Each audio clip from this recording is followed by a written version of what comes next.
통해서 여러분들과 한 번 더라는 제목으로 잠시 말씀을 나누려고 합니다. 조셉 미셸 3세라는 사람이 있습니다. 이 사람은 아메리칸 인디언 라코다 부족의 출신이에요. 근데 이 사람이 책을 쓴 게 있는데 Keep Going이라는 책을 썼어요.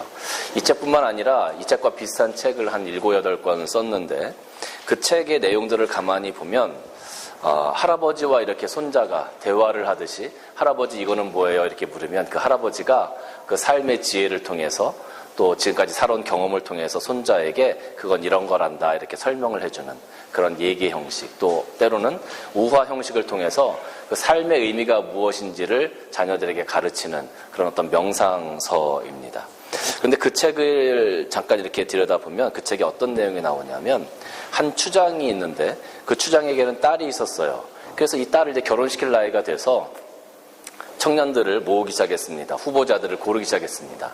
그때 그 부족에서 세 청년이 나왔습니다. 세 청년이 나왔는데 아주 듬직하고 아주 잘생긴 청년들이 3명이 나와서 앞에 딱 서 있는 거예요. 근데 어떻게 이 신랑감을 구할 것이냐, 결정할 것이냐, 그 고민이 생겼습니다. 그래서 이 추장님이 그 세 청년들에게 한 가지 제안을 했습니다. 지금 저기 보이는 저 산을 3번 오르락내리락 여러분 하십시오. 그런데 3번 오르락내리락 하는데 그냥 이렇게 밝은 날 가는 것이 아니라 비 오는 어두운 날 올라가십시오. 이렇게 얘기를 했어요. 비 오는 어두운 날, 평상시에도 그 산을 오르락내리락 한 번만 해도 힘든데 3번씩이나 그것도 비도 오고 어둡고 그런 악천후 속에서 3번을 오르락내리락 하라는 시험이 떨어졌습니다. 이 세 청년이 추장의 아름다운 딸과 결혼하기 위해서 준비하고 있다가 이제 요이 땅 하니까 그 산을 막 뛰어 올라가기 시작했습니다. 처음에 한 번은 그럭저럭 갔다 올만 했는데 2번째 다시 올라가려고 하니까 지쳐집니다. 막 넘어지기도 합니다. 막 넘어지니까 무릎도 까지고 여러 가지 어려움들이 있었습니다. 3번째 올라갈 때는 정말 죽겠습니다. 막 기어서 사람들이 올라갔어요. 겨우 3번을 오르락내리락 다 하고 나서 그 청년들이 추장 앞에 나와 섰습니다. 그 청년들의 모습을 보니까 땀 범벅이 되어져 있었고 흙으로 범벅이 되어져 있었어요.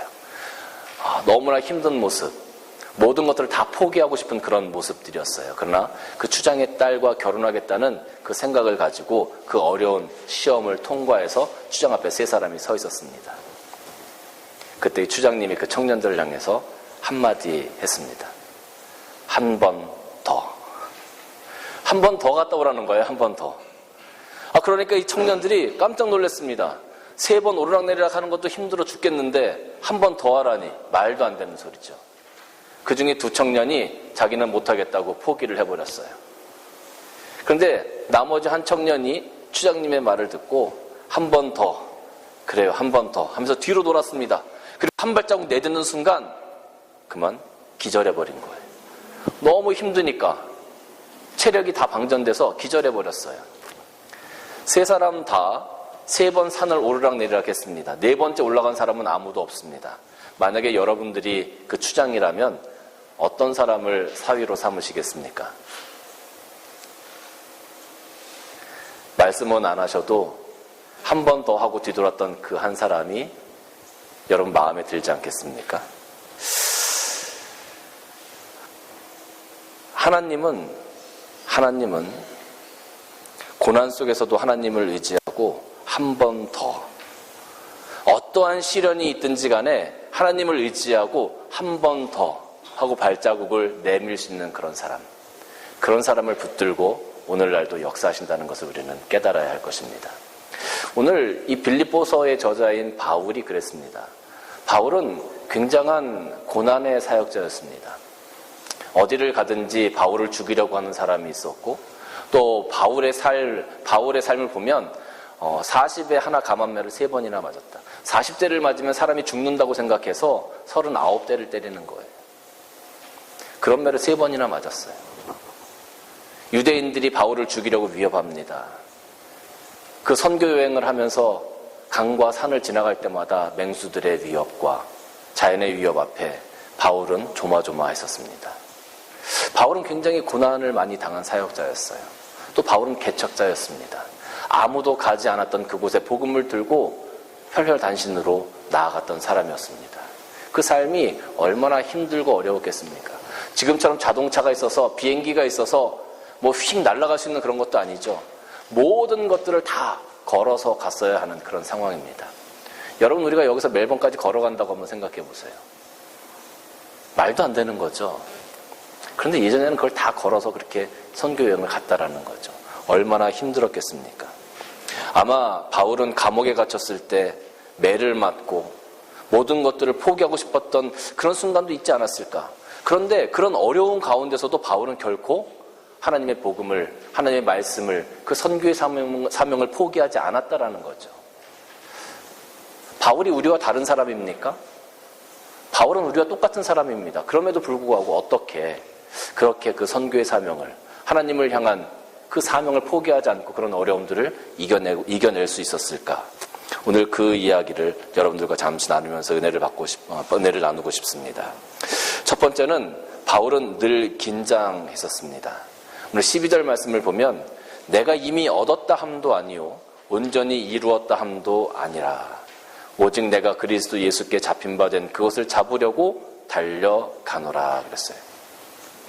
오늘 여기 12절 말씀 내가 이미 얻었다 함도 아니요.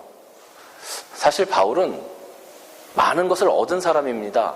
하나님으로부터 많은 은혜를 얻은 사람이에요. 하나님의 은혜를 많이 경험한 사람이에요. 바울은 하나님께서 주신 기적을 행하는 사람이었습니다. 바울이 가는 곳마다 기적이 일어났고, 바울이 가는 곳마다 하나님의 은혜가 넘쳐났고, 바울이 가는 곳마다 하나님 말씀으로 교회들이 세워졌습니다. 바울이 가는 곳마다 하나님의 사랑이 드러났고 많은 사람들이 변화되어지는 그런 일들을 경험했습니다. 바울은 어떻게 보면 많은 하나님의 은혜를 이미 얻은 사람이었습니다. 온전히 이루었다 함도 아니라 바울은 많은 것들을 이루었죠. 가는 곳마다 교회가 세워지고 그 교회 안에서 하나님의 사랑이 나누어졌고 그 교회들을 거점으로 해서 복음이 세상으로 퍼져나아갔습니다. 그 역할을 바울이 했습니다. 사실 바울은 많은 것들을 이룬 사람이었습니다. 그런데 바울은 오늘 여기 말씀을 할 때 내가 이미 얻었다 함도 아니고 온전히 이루었다 함도 아니다. 나는 얻은 것도 아니고 이룬 것도 없다. 오직 내가 그리스도 예수께 잡힌 바 된 그것을 잡으려고 달려간다. 어떻게 보면 바울의 삶을 뒤돌아보면 바울은 많은 것들을 이루었고 많은 것들을 경험했고 많은 하나님의 은혜를 받아 누렸습니다. 그럼에도 불구하고 바울은 내가 지금까지 이룬 게 없다. 여전히 나는 저 예수님께서 나에게 주신 그것, 내 앞에 서신 저 예수님을 따라서 내가 오늘 저 예수님을 잡으려고 달려간다라고 고백하는 거예요. 여러분, 이 구조를 아시겠습니까? 우리가 신학적인 그 용어 중에 already but not yet이라는 용어가 있습니다. 무슨 말이냐면 already, 이미, but not yet, 하지만 아직도, 이런 거거든요. 이미, 하지만 아직도, 이게 서로 어폐되는 개념처럼 보여지잖아요. 근데 우리가 천국의 개념을 이야기할 때 이 이야기를 많이 합니다. 무슨 말이냐면 예수님께서, 우리가 예수를 믿어요. 예수님께서 우리를 위해서 십자가에 달려 돌아가 주셨어요. 그래서 우리는 구원받은 사람들이 되었습니다. 죄와는 상관없는 사람이 되었고 의인이 되었고 하나님의 자녀로 이 땅에서 살아갈 수 있게 되었어요. 천국에 들어갈 수 있는 자격을 우리가 얻었어요. 믿음으로 예수 그리스도를 고백함으로. 맞습니까? 틀립니까? 내 삶 가운데 예수님과 동행하고 하나님의 주권, 하나님의 은혜가 선포되어져요.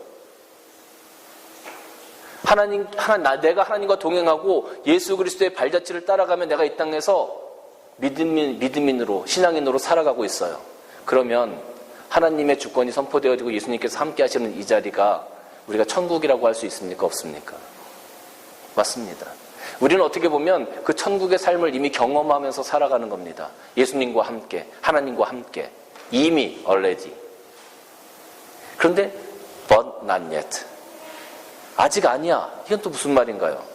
우리가 하나님과 함께 동행하는 삶을 살아가긴 하지만 하나님 계신 그 저천국에 이르러서 하나님과 함께 영원히 살아가면서 하나님을 찬양하고 세상의 어떤 위험과 어떤 유혹과 어떤 시험도 없이 정말로 하나님을 찬양하며 기쁜 삶을 살아가는 그 상태, 그 상태는 우리가 이르렀습니까? 못 이르렀습니까? 아직 못 갔잖아요. 그건 우리가 정말로 이 땅에서 삶을 다 마치고 우리의 영혼이 하나님 앞에 갔을 때 이루어지는 거잖아요. 그러니까 우리는 예수 그리스도로 말미암아 구원받았고 천국의 삶이 무엇인지를 지금 살아가고 있음에도 불구하고 아직도 가야 할 목적지가 남아있는 것이죠. 그러니까 하나님께서 우리에게 주신 그 은혜스러운 삶, 천국의 삶을 이 땅에서 누려가지만 but not yet. 아직도 가야 할 곳이 있는 거예요. 바울은 바로 그런 삶을 산 거예요. 지금 그런 긴장감이 우리에게 필요하다는 거죠. 많은 사람들은 내가 구원받았으니까, 내가 하나님과 동행하니까, 예수님과 동행하니까 내 삶이 이제는 굉장히 만족스러워. 이 정도면 됐지. 이렇게 생각하면서 살아가요. 그러면서 긴장감을 내려놓습니다. 그때 세상은 우리를 가만히 두지 않죠. 사탄은 우리를 가만히 두지 않습니다. 그때 우리가 방심하는 그 순간 사탄은 우리를 공격해 옵니다. 세상은 우리를 흔들기 시작합니다. 그러다 보면 우리가 바라봐야 할 저 천국을 놓쳐버리게 되는 경우가 참 많다는 거죠. 이것은 마치 대학 시험을 치고 합격 통지서를 받은 학생과 비슷하다고 생각이 들어요. 무슨 말이냐면 어떤 학생이 대학교를 들어가기 위해서 시험을 쳤습니다. 그리고 합격 통지서를 받았어요. 학교 통지서를 받으니까 이제 이 친구는 그 학교 학생이나 마찬가지입니다. 그렇죠? 등록만 하면 되는 것 아닙니까? 그래서 이 친구가 서울에 있는 그 대학에 가기 위해서 기차를 타고 대학으로 갑니다. 그런데 친구한테서 전화가 오는 거예요. 때르르릉 전화가 왔어요. 야, 나 우리 놀러 가려고 그러는데 너 같이 갈래? 같이 조인할래? 그래, 시간이 좀 있는 것 같으니까 내가 조인할게. 그런 유혹에 빠져서 친구들과 놀러 갈 수 있죠. 놀러 가서 다시 돌아와서 제 시간에 그 대학의 등록 시간에 등록하게 되면 그 대학교 대학생이 되겠지만, 놀러 가서 모든 것들을 다 잊어버리고 그냥 그 때를 놓쳐버리면 그 학교 학생이 될 수 없는 것 아니겠습니까? 우리가 이 땅에서 하나님의 자녀로 예수 그리스도의 구원받은 자로 살아가는 것, 이 땅에서 하나님의 저 천국, 하나님의 나라를 경험하면서 살아가는 것, 우리가 지금 그렇게 살아가고 있어요. 그런데 우리는 오늘 이 바울의 말처럼 내가 이미 얻었다 함도 아니요 온전히 이루었다 함도 아니라 오직 내가 그리스도 예수께 잡힌 바 된 그것을 잡으려고 달려가노라라는 이런 고백을 가지고 우리 삶 가운데 늘 긴장하는 거룩한 신앙의 긴장함이 우리 삶 가운데 있어야만이 이 땅에서 우리의 삶이 하나님께 바른 삶이 되어지고 하나님께서 기뻐하시는 삶이 될 수 있다는 거예요. 많은 사람들은 이 땅에서 살아가면서 이만하면 됐지. 나 구원받았으니까. 나는 죄와 상관없으니까. 이렇게 방심하다가 사단의 일격을 받고 넘어지는 사람들이 얼마나 많은지 모릅니다. 때로는 우리 삶 가운데 어려움이 있다 할지라도 바울처럼 이 긴장감을 놓지 마시고 내가 지금 다 이룬 것이 아니고 내가 지금 구원받았다 하지만 내가 가야 할 본향이 있다는 것을 알고 우리는 계속적으로 이 긴장감을 놓지 말아야 합니다. 그리고 한 발자국 한 발자국 나아가야 하는 것이죠. 내가 삶 가운데 힘든 일이 생겼을 때 그것 때문에 좌절하지 말고 다시 일어서서 한 번 더, 한 발자국 더 나갈 수 있는 저 예수님께서 계신 예수님께 잡힌 바 된 그것을 잡으려고 한 발자국 더 나아갈 수 있는 그런 여러분들이 되어주시기를 주님의 이름으로 바라요. 여러분들이 평안하십니까? 여러분의 삶이 기쁘십니까? 여러분의 삶 가운데 만족함이 있습니까? 그럼 거기에 안주하지 말고 거기에 타성에 젖지 말고 하나님을 바라보면서 한 발자국 더 전전하시기를 바라요.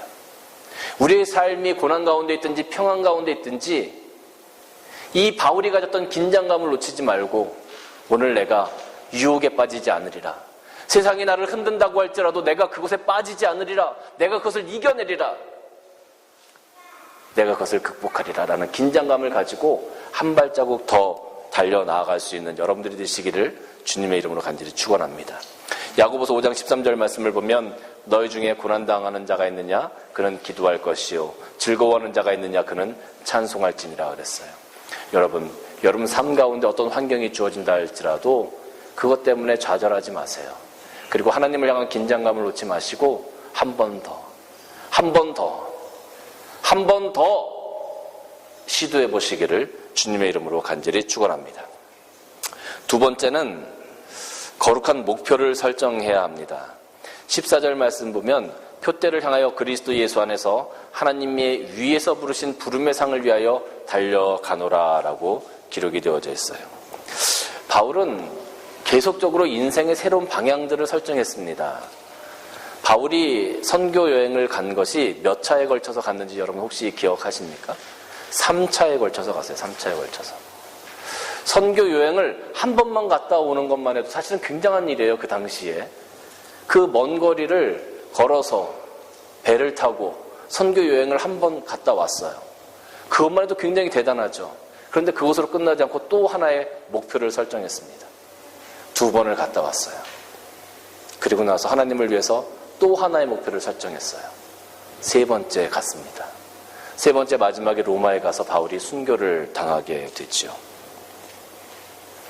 여러분, 우리가 삶 가운데 어떤 목표를 끊임없이 설정해야 하는데 오늘 그것을 이루었다 해서 그것에 만족하고 거기에 안주하다 보면 고인물이 썩듯이 우리의 삶이 조금씩 망가져 버릴 수도 있음을 우리는 기억해야 합니다. 계속 변화해야 되고 계속 성장해야 되고 여러분 삶 가운데 하나를 이루었으면 또 하나의 목표를 이루기 위해서 여러분들이 한 발자국 더 나아갈 수 있어야 한다는 거죠.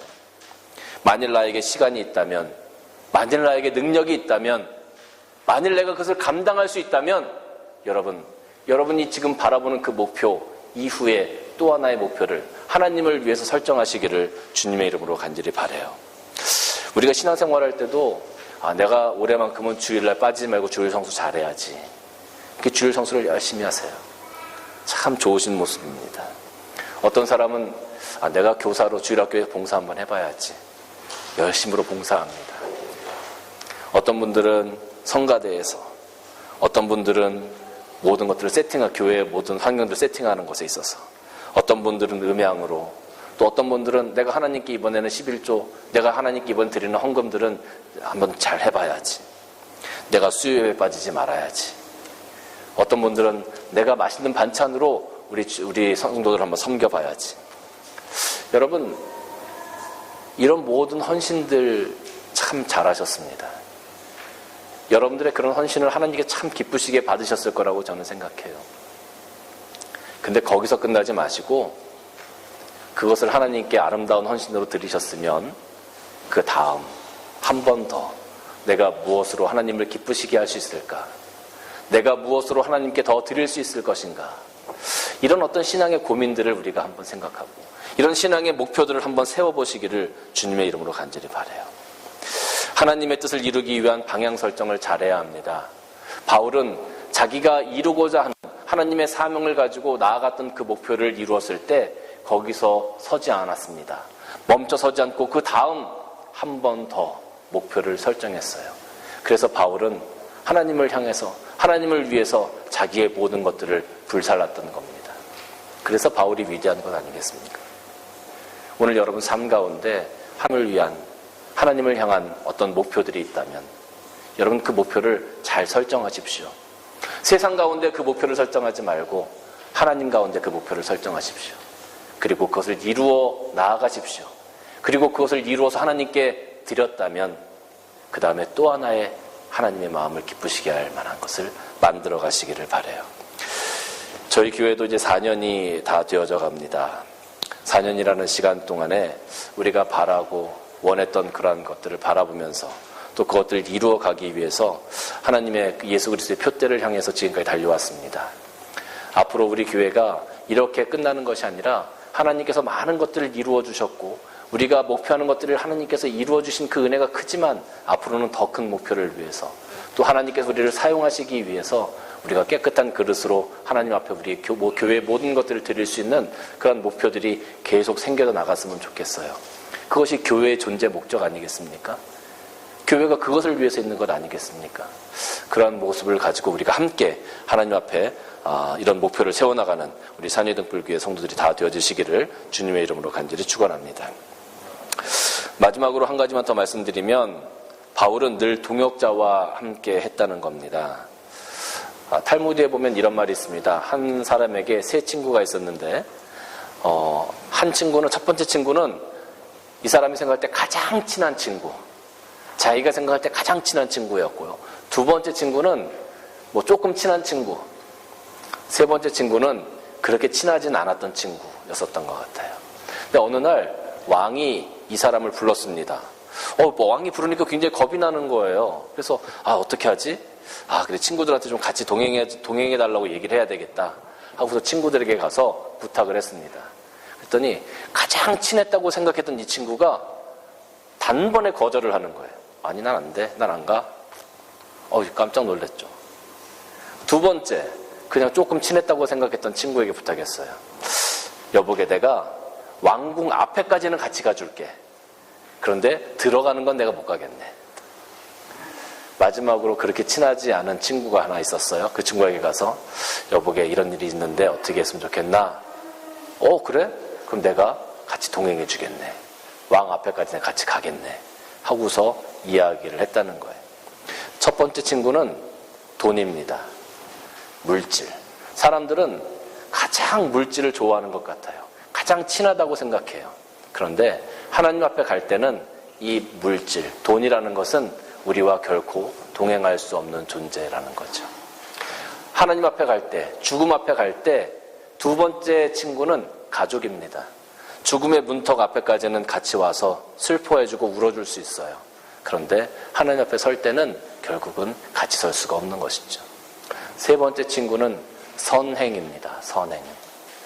우리가 이 땅에서 예수 그리스도의 이름으로 행한 그 선행들은 하나님 앞에 우리가 설 때, 예수님 앞에 우리가 설 때 우리가 이 땅에서 어떻게 살았는지를 증언해주는 증인이 될 수 있다라는 것이죠.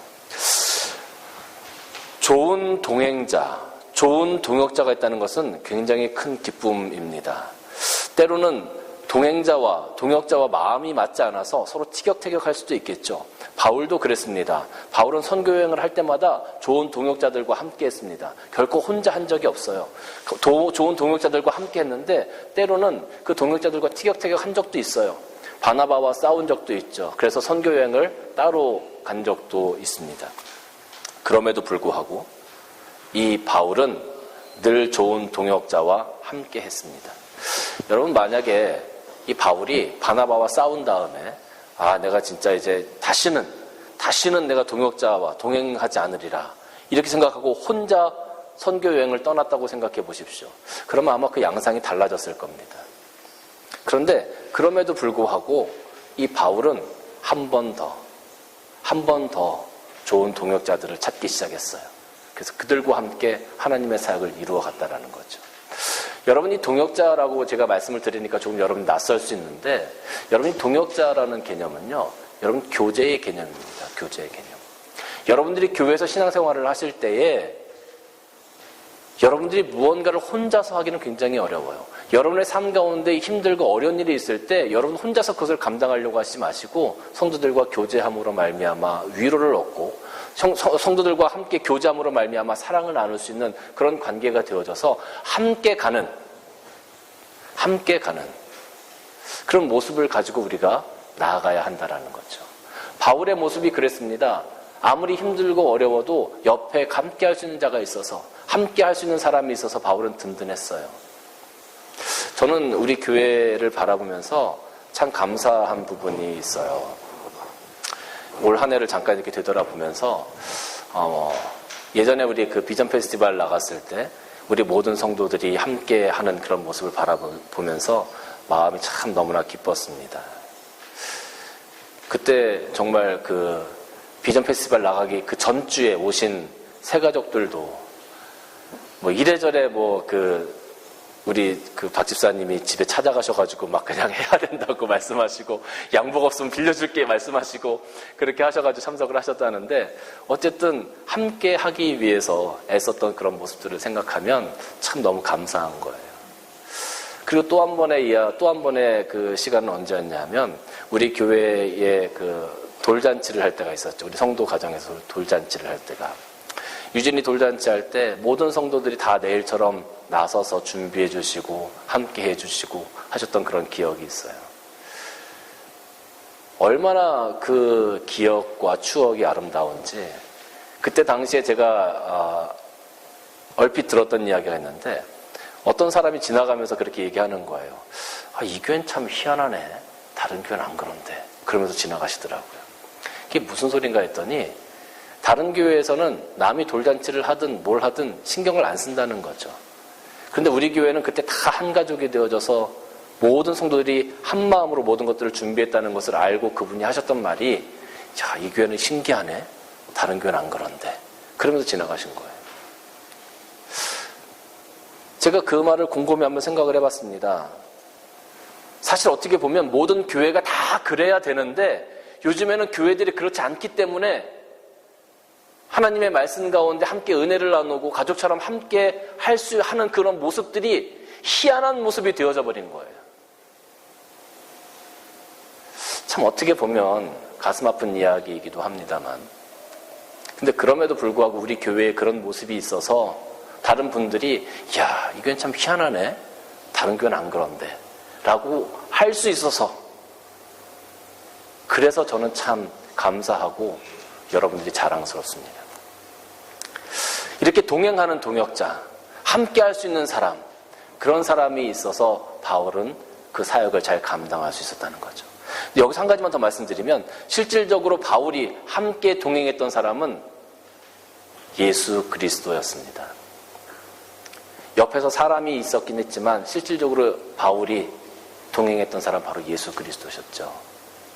우리가 하나님의 사랑을 가지고 함께 모여서 함께 모든 것들을 만들어가고 교회를 섬겨 나아갑니다. 우리가 한 가족처럼 그렇게 사랑을 나누면서 갑니다. 그러나 우리가 교제하는 그 교제의 중심에는 누가 계시다? 예수님이 계시다는 거예요. 우리가 인간적인 교제를 나누는 것이 아니라 예수 그리스도의 교제를 나누는 것이기 때문에 그렇습니다. 그 교제가 교회 안에 있어야만이, 또 그 교제가 우리 삶 가운데, 신앙 가운데 있어야만이 우리가 이 바울처럼 한 발자국 더 나아갈 수 있게 된다는 것이죠. 시편 139편 7절에서 12절까지 말씀을 보면, 내가 주의 영을 떠나 어디로 가며 주의 앞에서 어디로 피하리이까? 내가 하늘에 올라갈지라도 거기 계시며 스올에 내 자리를 펼지라도 거기 계시니이다. 내가 새벽 날개를 치며 바다 끝에 가서 거주할지라도 거기서도 주의 손이 나를 인도하시며 주의 오른손이 나를 붙드시리이다. 내가 혹시 말하기를 흑암이 반드시 나를 덮고 나를 두른 빛은 밤이 되리라 할지라도 주께서는 흑암이 숨기지 못하며 밤이 낮과 같이 비추나니 주에게는 흑암과 빛이 같음이니이다. 우리가 어디를 가든지 하나님의 그 눈동자는 우리를 떠나지 않으신다라는 거죠. 우리가 어느 곳에 있든지, 우리가 어떤 곳에 있든지 주님은 항상 우리와 함께 하신다라는 것이죠. 주님은 항상 우리와 동행하십니다. 주님은 지금 여러분들과 동행하고 계십니다. 여러분의 삶 가운데 주님께서 여러분의 손을 붙잡으시고 동행해 나아가고 계십니다. 여러분이 고난의 자리에 있다 할지라도, 여러분이 기쁜 자리에 있다 할지라도, 여러분이 평안의 자리에 있다 할지라도, 언제 어느 곳에 있든지 주님이 여러분들과 동행하시겠다고 하십니다. 여러분들이 예수 그리스도를 여러분의 입술로 고백하는 한 주님은 여러분들을 포기하지 않으실 겁니다. 사랑하는 성도 여러분, 어떤 환경 가운데 계시다 할지라도 포기하지 마시기 바라요. 그리고 오늘 말씀처럼 한 번 더 시도해 보시기를 바라요. 주님의 손을 꼭 붙들고 한 번 더 여러분이 발걸음을 옮겨 나아갈 때 주님께서 여러분의 삶의 소망을 이루시고 여러분의 삶 가운데 하나님께서 부으신 은혜를 다시 한번 경험하게 되실 겁니다. 그러한 경험과 그러한 기적이 여러분의 삶 가운데 나타나기를 주님의 이름으로 간절히 축원합니다.